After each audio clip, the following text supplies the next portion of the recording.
In this video we're going to go through how to check the tread depth of a tyre here in the UK. It's important to remember that the minimum tread width across the centre 3/4 of the tyre has to be 1.6mm to combat things like aquaplaning when driving in wet weather conditions. This is normally part of your weekly checks on your vehicle, things like tyre tread depths, your lights, your oil level. The tool that you'll be using to check the tread depth on a tyre is called a tread depth gauge. We have two options, a digital and analog model. When measuring the tread depth, you want to take 3 measurements ideally across the centre 3/4 of the tyre, one on either edge and one in the centre where the tread will allow.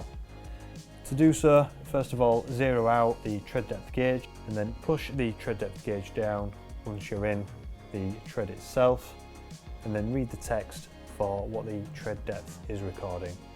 The digital tread depth gauge works in a very similar manner to the analog one, where you would put it on a flat surface, press the 0 button, then put it on the tread squarely and push down the measuring part of the tread depth gauge, and that will give you your tread depth measurement.